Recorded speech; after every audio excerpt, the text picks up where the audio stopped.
भगवान की प्राप्ति, ऐश्वर्य की प्राप्ति, धन की प्राप्ति ये रिश्वत दे करके नहीं होती। मैंने रोज कहता हूं, इसके लिए भी भगवान की ही सेवा करनी पड़ेगी। तो दैत्य भी करते हैं ना, दैत्य भी दान धर्म करते हैं ना, तभी तो हिरण्यकश्यपु ने 10,000 साल तक तपस्या की कि नहीं की, तब तो उनको मिलता है ना। तो हमको बिना करे कैसे मिल जाएगा?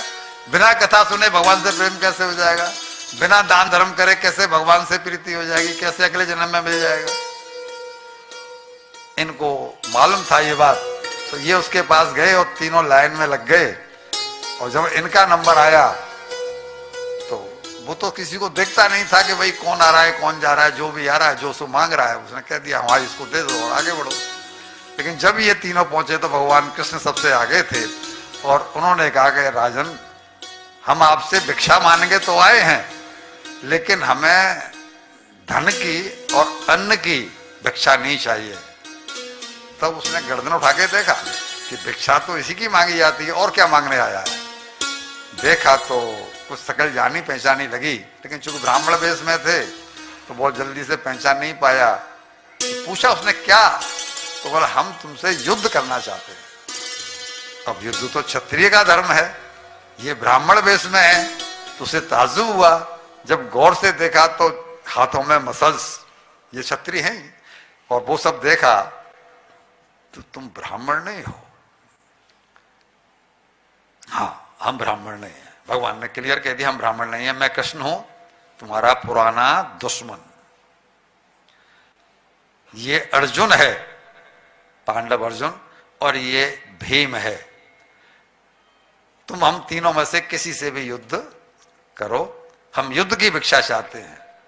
ये अभिमानी क्या कहता है कि कृष्ण तुम तो भगोड़े हो, तुम तो डरपोक हो, कायर हो। मथुरा से तुम मेरे सामने से भाग करके और यहां द्वारका में आकर पानी के अंदर छुपे बैठे हो। तुम्हारे अंदर इतनी शक्ति नहीं है कि तुम मेरे सामने खड़े हो सको।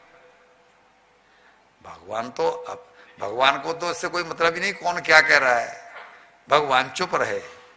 अर्जुन के बारे में बोला ये अर्जुन तो अभी बच्चा है, ये मुझसे क्या युद्ध करेगा, ये तो अभी बच्चा है। और ये जो भीम है, हाँ ये मेरी टक्कर का योद्धा है, मैं इससे युद्ध करूंगा। और गदा मंगाई, एक भीम को दी, इनको दी, इन दोनों में युद्ध हुआ। और भगवान की कृपा से ही भीम ने इसको मारा है। सहदेव जो इसका पुत्र है, उसने हार के रूप में इसका मुकुट भीम को भेंट किया। और वही मुकुट था जो परीक्षित जी महाराज पहले दिन कथा सुनाई थी ना, कि वो उसको धारण करके चले गए थे, वो अनीति की कमाई थी। इसके कारण कलयुग को उसमें बैठने का अवसर मिल गया था। भगवान ने आकर के हार स्वीकार कर ली गई थी, इनका यज्ञ पूरा करवाया। जब इतनी सारी कथाएं सुन ली, इतनी सारी कथाएं सुन ली, परीक्षित बोला महाराज आनंद आ गया। अब तक आपने मुझे सब कथाएं सुनाई, ऐश्वर्य की भी सुनाई, बलशाली राजाओं की भी सुनाई, धर्मात्मा राजाओं की भी सुनाई, सब तरह की कथाएं आपने मुझे सुनाई, बड़ा आनंद आ रहा है। माधुर्य की भी कथा आपने सुनाई। लेकिन अब मैं चाहता हूं कि आप कोई प्रेम और करुणा से भरी हुई कथा सुनाओ। 6 दिन बीत चुके हैं, अब कोई प्रेम और करुणा से भरी कथा सुनाओ, कोई लीला सुनाओ और सुना करके मुझे कृतार्थ करो। तब उन्होंने कहा कि भगवान के एक मित्र हुए जिनका नाम था सुदामा। सुदामा जी का चरित्र उन्होंने सुनाया है। सुदामा जी के चरित्र को हम यहाँ विस्तार से इसलिए सुना पा रहे हैं कि हमारे पास आज का पूरा दिन है।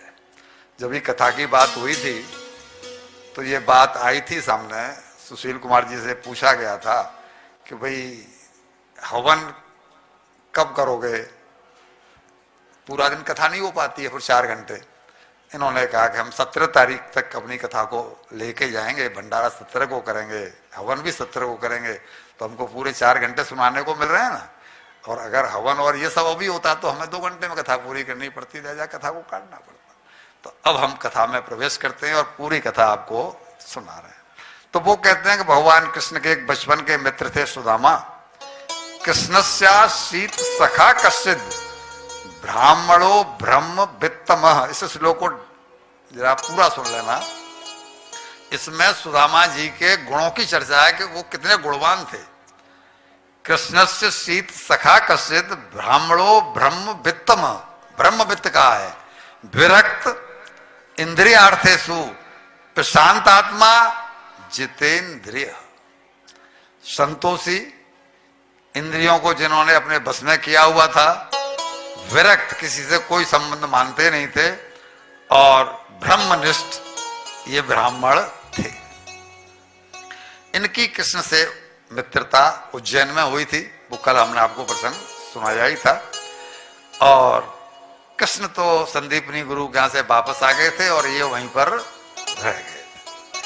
क्योंकि उनका ब्रह्म ज्ञान तोता रटंत नहीं था। आजकल के जो ब्रह्म ज्ञानी हैं वो बातें तो ब्रह्म ज्ञान की करते हैं, लेकिन जरा सा कोई सामने कष्ट आ जाए तो सारा ज्ञान धरा का धरा रह जाता है। उनका ज्ञान आत्मसात किया हुआ था, इसलिए उन्होंने अपने जीवन में नहीं संतोष समम सुखम यथा लाभेन संतोष। वो जानते थे, आत्मसात किया हुआ ज्ञान था, वो जानते थे कि संतोष से बड़ा धन कोई नहीं है, क्योंकि ये व्यक्ति के पास रहता है। हम जो धन कमा रहे हैं वो तो सब जाते समय ही छूट जाएगा। हमारे साथ कोई जाएगा? कोई हाथ उठा के कहता है भाई जाएगा मेरे साथ, मैं लेके जाऊंगा, मैंने लाइसेंस ले लिया है, मैंने परमिट ले लिया है, मैंने एनओसी ले ली है। सब कहते हैं कि जी यहीं रह जाएगा, लेकिन संतोष का धन वो तो साथ में जाएगा। मन हमारे साथ जाता है और संतोष मन में पैदा होता है। तो वो कहते हैं कि इससे बड़ा धन कोई नहीं है। शरीर को भले ही कष्ट मिले, लेकिन ये मेरे साथ में जाएगा। इसलिए जब उन्होंने गृहस्थाश्रम में प्रवेश किया तो पत्नी जो होने वाली थी उससे कहा कि देखो देवी, मैं अयाचक वृत्ति का निर्णय लेकर के, संकल्प लेकर के अपने गृहस्थ धर्म में प्रवेश करूंगा। अयाचक वृत्ति का अर्थ क्या हुआ बेटा? कि मैं कहीं मांगने नहीं जाऊंगा। मेरे घर के आले में, मेरे घर के मंदिर में जो ठाकुर जी विराजे हुए हैं, इसमें तुम आओ, सीधा रख जाओ, ये मेरे लिए ग्रहणीय। तुम कोई कपड़ा रख जाओ, इसे हम स्वीकार करेंगे, लेकिन घर घर हम मांगते हुए नहीं, क्योंकि तुमने जो अर्पण किया है वो ठाकुर जी को किया है, सुदामा जी को। और जब जा रहे हैं मांगने के लिए तो किसको मांग रहे? कौन मांग रहा है? वहां ठाकुर जी नहीं मांग रहे। वो कहते हैं कि अगर तुम्हें मुझसे विवाह करना है तो इस शर्त पर विवाह करो, वरना। सुशीला नाम है इनकी पत्नी का। वो वाकई में नाम के अनुरूप ही सुशील थी। बोला देव, आप सा व्यक्ति संतोषी पाकर के मैं धन्य हो जाऊंगी, किसी भोगी विषयी के जीवन में जाऊंगी तो जीवन नरक